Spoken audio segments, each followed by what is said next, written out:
एक आम आदमी के लिए बजट समझना क्यों जरूरी है? देश का सारा पैसा आता कहां से है? देश का सारा पैसा जाता कहां पे है? अगर आप टैक्स पे कर रहे हैं, भले ही डायरेक्ट टैक्स या इनडायरेक्ट टैक्स, वो पैसा आपका खर्च कहां हो रहा है और उस हिसाब की डेवलपमेंट हो रही है या नहीं हो रही है? देश का प्रेजेंट वर्तमान कैसा है? देश का फ्यूचर भविष्य कैसा होगा? And how strong we are as an economy, ये सब बातें जानने के लिए बजट समझना हमारे लिए बहुत जरूरी है। और इस साल का बजट तो अपने आप ऑलरेडी हिस्टोरिक बन चुका है, क्योंकि एक वुमेन फाइनेंस मिनिस्टर ने इसे एक वुमेन प्रेसिडेंट को प्रेजेंट किया है। इस वीडियो के थ्रू हम आपको सप्तऋषि स्कीम के बारे में बताएंगे, अमृतकाल के बारे में बताएंगे, हम आपको बताएंगे एआई के बारे में, एमएसएमईज के बारे में, मतलब सब इम्पोर्टेंट एस्पेक्ट्स को कवर करने की कोशिश करेंगे। और हम आपको ये भी बताएंगे कि बजट के बेसिक्स क्या है एंड कुछ बहुत इंटरेस्टिंग फैक्ट्स हम आपको एंड में बताएंगे। बिफोर वी स्टार्ट, एक छोटी सी रिक्वेस्ट। आजकल इंटरनेट पे बिना मतलब के वीडियोस बहुत ज्यादा वायरल होते हैं, लेकिन ये ऐसे इंफॉर्मेटिव वीडियोस को भी सपोर्ट मिलना चाहिए। तो अगर आपको ये वीडियो अच्छा लगता है, अगर आपको ये वीडियो इंफॉर्मेटिव एंड हेल्पफुल लगता है, आपके लिए वो सिर्फ एक बटन का क्लिक होगा, लेकिन हमारे लिए this would be like a motivating fuel. So please help us, like, share and subscribe to this channel. Government ने बोला है कि ये अमृतकाल का पहला बजट है। तो अमृतकाल है क्या? गवर्नमेंट ने जैसे 75th ईयर ऑफ इंडिपेंडेंस को आजादी का अमृत महोत्सव करके सेलिब्रेट किया, उस समय से लेके 100th ईयर ऑफ इंडिपेंडेंस के पीरियड को अमृतकाल बोला गया है। And within this period government aims to become a developed nation. Government aims की इंडिया एक डेवलप्ड नेशन बने 75th ईयर ऑफ इंडिपेंडेंस से 100th ईयर ऑफ इंडिपेंडेंस तक। तो ये डेवलपमेंट होगा कैसे? इस डेवलपमेंट के लिए गवर्नमेंट लेके आई है Saptarishi scheme, that is 7 major focus areas, जिन पे फोकस करके we become better. 7 priorities of Saptarishi में सबसे पहला आता है इंक्लूसिव डेवलपमेंट, जिसे कहते हैं सबका साथ सबका विकास।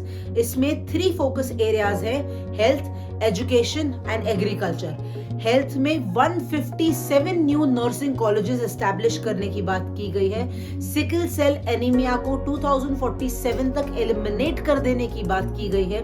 एजुकेशन में फोकस किया जा रहा है टीचर ट्रेनिंग पे एंड नेशनल डिजिटल लाइब्रेरी के बारे में बात की गई है। एंड एग्रीकल्चर, जिसपे सबसे इंपॉर्टेंट फोकस एरिया किया गया है digital infrastructure for agriculture and making India a global hub of millets, that is Shri Anna, जिसके ऑलरेडी हम largest producer in the world हैं।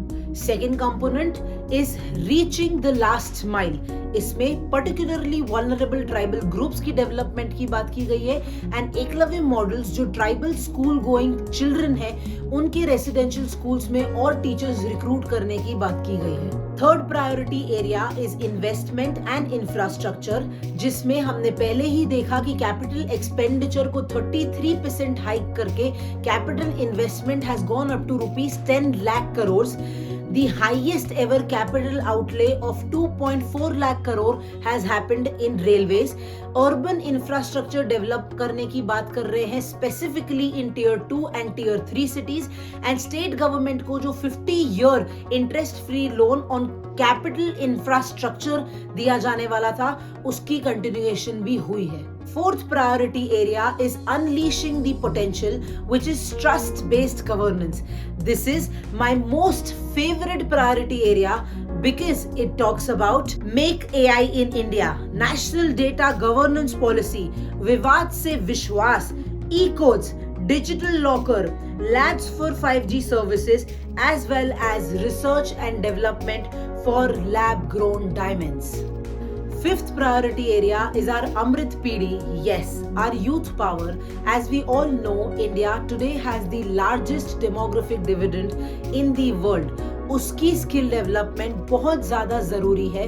इसके लिए गवर्नमेंट लेके आई है प्रधानमंत्री कौशल विकास योजना 4.0, जहां पे it is focusing on internationally acclaimed skills like AI, robotics, coding, 3D printing etcetera. Sixth priority area and the most important priority area is the financial sector, जो हमारे देश को चलाने का पहिया है।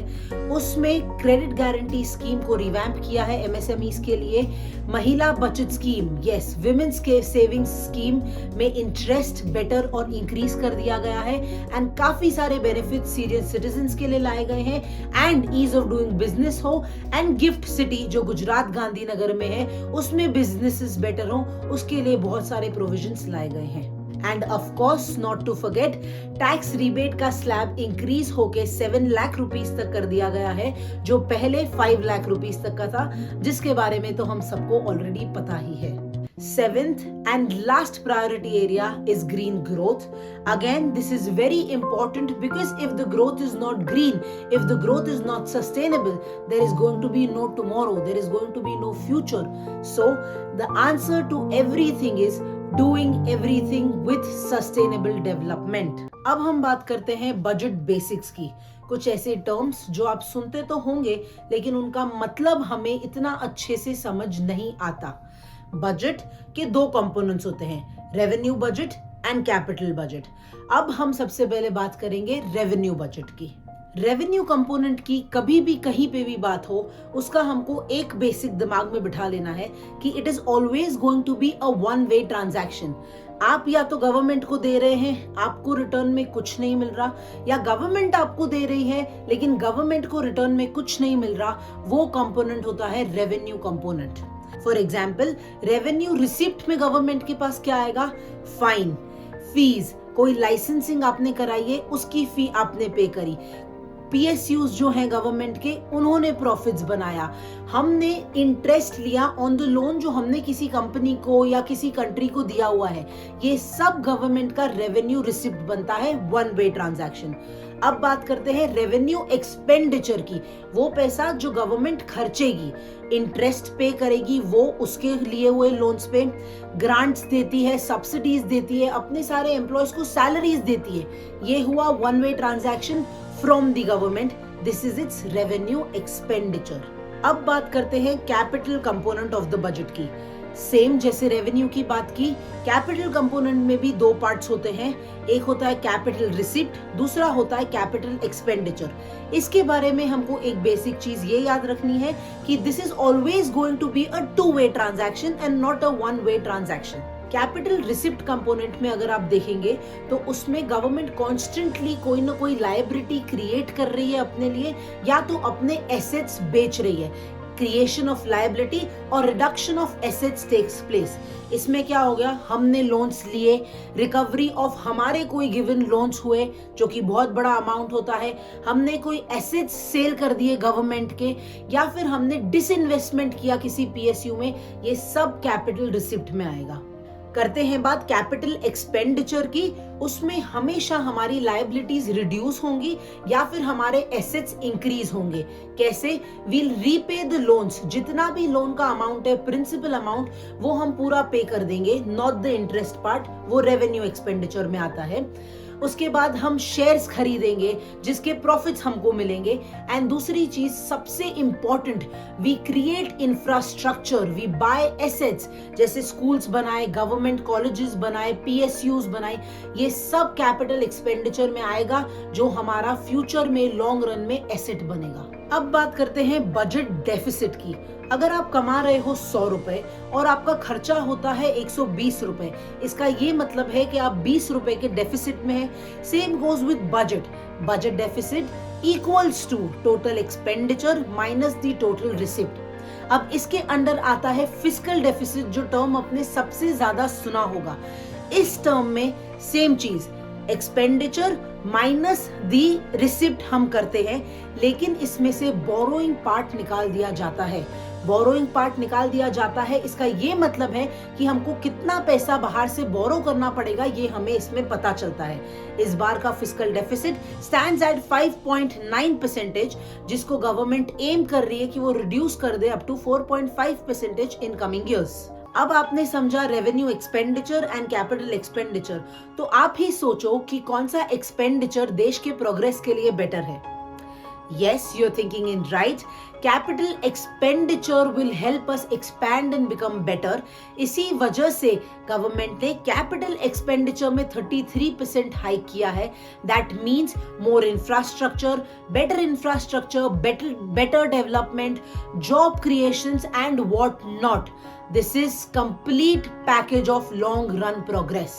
अब बात करते हैं कि देश में पैसा आता कहां से है. Where does the rupee comes from? अगर हमारे हाथ में 100 रुपए हैं तो उसमें से 34 रुपीज हमारा बोरोइंग से आ रहा है. Yes, the maximum portion of rupee that comes in is from borrowings. Second is GST collection, उसके बाद income tax collection, corporate tax, union excise duties, non tax receipts, customs, इन सब से हमारा पैसा आता है. अब देखते हैं कि देश का पैसा जाता कहाँ है. Where does the rupee goes to? अगर हमारा मैक्सिमम पोर्शन पैसा आने का में बोरोइंग था तो हमारा पैसा पेमेंट में maximum portion goes into the interest payment of these loans. Yes, interest payment takes up to 20% of our payments that the country does. फिर आता है स्टेट्स को दिया हुआ पैसा. स्टेट्स को भी चलाने के लिए पैसा चाहिए, वो पैसा जाता है उसके बाद यहीं से. फिर आएगा सब्सिडीज, पेंशन्स, स्कीम्स, ये सब में हमारा पैसा खर्च होता है. With this, we come to the last segment of our video, that is budget facts. Per capita income has more than doubled in the last 9 years. Along with that, the Indian economy, which was the 10th largest economy in the world, has become the 5th largest economy in the world in just 9 years. GDP जो Covid के time पे था उससे पहले था, उससे recover भी कर चुका है एंड इनफैक्ट उससे बेटर भी हो चुका है. फिस्कल डेफिसिट कम हो चुका है, प्राइवेट कंजम्पशन इंक्रीज हो चुका है, ये सब इंडिया में हो चुका है.